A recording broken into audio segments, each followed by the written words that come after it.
সুদীপ্ত সেনের ৬ এপ্রিলের বিস্ফোরক চিঠির সঙ্গে ১৫ই মে হাইকোর্টে জমা দেওয়া তাঁর হলফনামার মধ্যে আকাশ পাতাল ফারাক রয়েছে।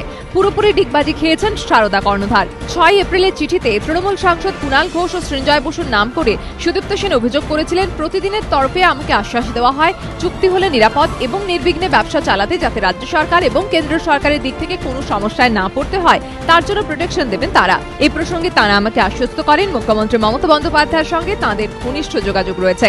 আর তাৎপর্যপূর্ণভাবে বুধবার হাইকোর্টে দায়ের হলফনামায় এই সুদীপ্ত সেনেরই দাবি, শাসক দলের নেতা মন্ত্রীদের সঙ্গে সারদা গোষ্ঠীর সুসম্পর্ক আছে জেনে মানুষ এই সংস্থায় টাকা রেখেছেন এমনটা নয়। সারদা গোষ্ঠীর বিভিন্ন অনুষ্ঠানে উপস্থিত রাজ্যের মন্ত্রী বিধায়করা মুখ্যমন্ত্রীর নির্দিষ্ট চিটফান্ড ব্যবসা চালিয়ে যাওয়ার জন্য সম্মতি এবং উৎসাহ দিয়েছেন, এই অভিযোগও সত্যি নয়। পশ্চিমবঙ্গ সরকারের সঙ্গে সারদা গোষ্ঠীর কোনো সম্পর্ক ছিল না। আমার কোম্পানির একটি ম্যাগাজিনের উদ্বোধন করেছিলেন মুখ্যমন্ত্রী, তার থেকে প্রমাণিত হয় না যে তার সঙ্গে আমার কোনো সম্পর্ক ছিল। আমার মিডিয়া হাউস কখনই রাজ্য সরকারের কাছ থেকে কোনো অনুদান পায়নি। আমার মিডিয়া হাউসগুলি শাসক দলের হয়ে খবর করতে, এই অভিযোগও সত্যি নয়। সারদা গোষ্ঠী একটি বেসরকারি সংস্থা, তাই এর ব্যর্থতার জন্য রাজ্য সরকার বা কেন্দ্র সরকারের কাছে জবাবদিহি চাওয়া যেতে পারে না। সুদীপ্ত সেনের হলফনামার ছত্রে ছত্রে সরকার এবং শাসক দলকে অস্বস্তির হাত থেকে বাঁচানোর চেষ্টা ধরা পড়েছে বলে দাবি বিরোধীদের। আরো তাৎপর্যপূর্ণ বিষয় হলো, একসময় যে সিবিআইয়ের প্রতি গভীর আস্থা রেখে তাঁদের চিঠি দিয়েছিলেন সুদীপ্ত সেন, এখন এই সিবিআই তদন্তের বিরোধিতা করছেন তিনি। অভিযুক্তই বলে দিচ্ছেন তার অপরাধের তদন্ত কার করা উচিত কার নয়। রাজ্য সরকারের পথে হেঁটে কলকাতা হাইকোর্টে হলফনামা জমা দিয়ে সুদীপ্ত সেনের দাবি, সিবিআইকে তদন্তের দায়িত্ব দেওয়া উচিত নয়। রাজ্য সরকার গঠিত এসআইটি ও কমিশনই তদন্তের জন্য সবচেয়ে উপযুক্ত। হলফনামায় সুদীপ্ত সেন বলেছেন, নানা সময় সিবিআইয়ের হাতে নানা ঘটনার তদন্তভার তুলে দেওয়া হয়, ইতিমধ্যেই তাদের উপর একাধিক তদন্তের দায়িত্ব রয়েছে। এখন যদি এই ঘটনা তদন্তভারও সিবিআইয়ের হাতে তুলে দেওয়া হয়, তাহলে সেটা আরেকটা তদন্তের মতোই হয়ে যাবে।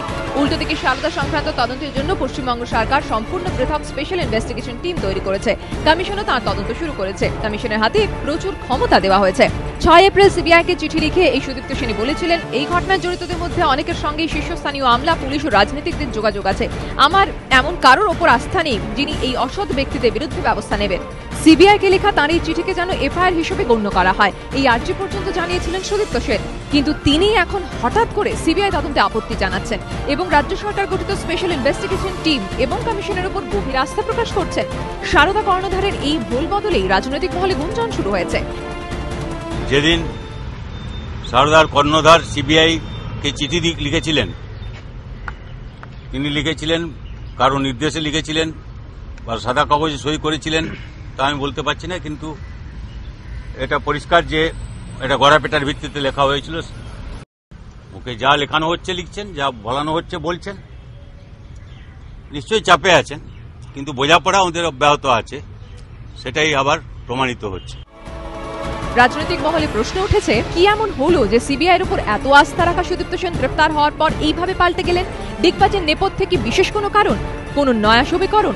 সিবিআই তদন্ত করলে কি বড় কোনো রহস্য ফাঁস হয়ে যাবে বুঝতে পেরে সুদীপ্ত সেন এই হলফনামা দায়ের করলেন?